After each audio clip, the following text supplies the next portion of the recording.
શું છે તમારું નામ? મારું નામ ચિરાગ. ચિરાગ. આપ કેટલા સમયથી આ ચલાવો છો? 10 વર્ષથી. 10 વર્ષથી. આમાં કઈ કઈ પ્રોડક્ટ છે આપની? ગાંઠિયા છે, ફાફડા છે, જલેબી છે, દાળ પકવાન છે, ચીપ્સ છે, સાંજનો નાસ્તો છે, એમાં ઘૂઘરા છે, પકોડા, સમોસા છે, ઘૂઘરા, સમોસા, વડાપાઉં, દાબેલી ને ભેળ. સૌથી વધારે તમારું ટેસ્ટી આઈટમ કઈ લોકો કઈ? લગભગ પ્રિય છે બધા માટે બધી વસ્તુ. અને ખાસ કરીને દાલ પકવાન, કારણ કે દાલ પકવાન છે હા. એ બહુ ઓછે હા, સાઉથ ઓછે. જિલ્લામાં લગભગ બહુ રેરલી એક બે આપણે જગ્યાએ. ચાલુ કર્યા છે હમણાં 2 મહિના થયા છે. અચ્છા. અને દાલ પકવાનનો ટેસ્ટ છે એનો વિચાર તમને ક્યાંથી આવ્યો? દાળ પકવાનનો ટેસ્ટ મારું સસરું રાજકોટ છે. બરોબર. એટલે હું જાતો એટલે એ પ્રમાણે ત્યાં ટેસ્ટ કરતો એટલે આપણને વિચારો કે આપણે ચાલુ કરીએ.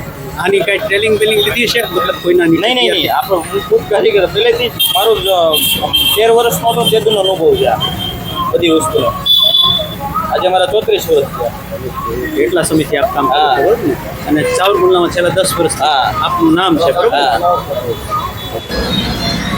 બરોબર. શું તમને વધારે ભાવે? બધું સારું જ છે. બધું સારું છે. કેટલા સમયથી અહીંયા આવો છો? અહીંયા 3-4 મહિના થયા. 3-4 મહિના. Regular, રોજ સવારે. રેગ્યુલર. સ્વાસ્થ્યપ્રદ છે. એ બહુ સરસ. તમારી સવાર છે એ સુધરી જાય છે, હા. બરોબર ને? દાલ પકવાન પણ ખાવ છો કે ના કાઢે ગાંઠિયા ખાસ? દાલ પકવાન તો ટેસ્ટ લીધો છે ક્યારે? નથી લીધું. એક વખત દાલ પકવાનની ટેસ્ટ કરો. શું નામ તમારું? આનંદ. આનંદ. શું કરો છો તમે? કન્સ્ટ્રક્શન હે? Construction work. Construction work. સરસ સરસ.